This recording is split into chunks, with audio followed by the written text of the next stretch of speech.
Pemirsa, bantuan langsung tunai subsidi upah untuk pekerja dengan upah di bawah 5 juta rupiah tahap 2 akan disalurkan akhir minggu ini. Kementerian Ketenagakerjaan masih menyelesaikan data penerima subsidi upah untuk dipadankan dengan data wajib pajak di Dirjen Pajak.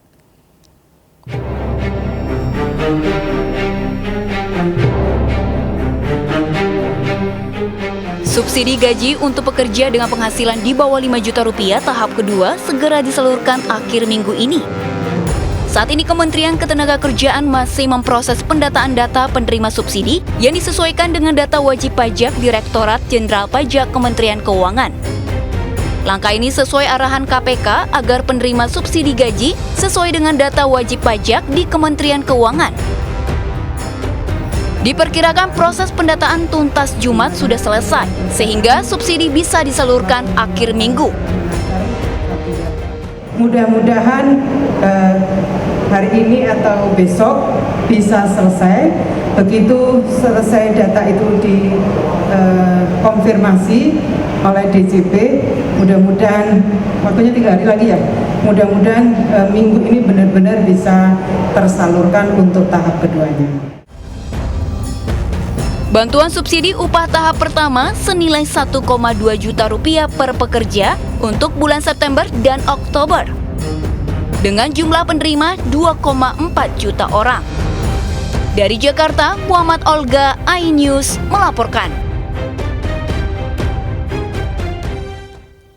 Ya, sementara itu pemirsa, Indonesia memastikan akan memasuki masa resesi.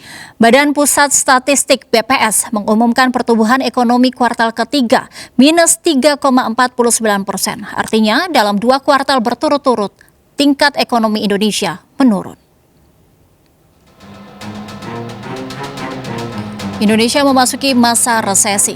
Data pertumbuhan ekonomi BPS menyatakan perekonomian Indonesia minus 3,49 pada kuartal ketiga atau 2 kali minus secara berturut-turut. Resesi ini akan membuat kehidupan masyarakat akan bertambah berat. Ekonomi yang minus membuat warga akan kesulitan memperoleh pendapatan. Sementara pemerintah memandang masuknya ekonomi ke zona resesi bukanlah akhir dari segalanya. Dalam catatan BPS, tren positif masih terlihat dalam pertumbuhan ekonomi bulan Juli hingga September yang tercatat positif 5,05%. Menteri Keuangan Sri Mulyani menyebut pemerintah memiliki instrumen fiskal yang cukup untuk memperkuat kinerja ekonomi ke depan menghadapi resesi. Hampir semua sektor mengalami perbaikan atau turning point. Ini artinya di kuartal ketiga ini menunjukkan the worst is over, atau hal yang paling buruk, dampak terburuk dari COVID yang terjadi di kuartal kedua sudah kita lewati dan sekarang kita di dalam tahap pemulihan.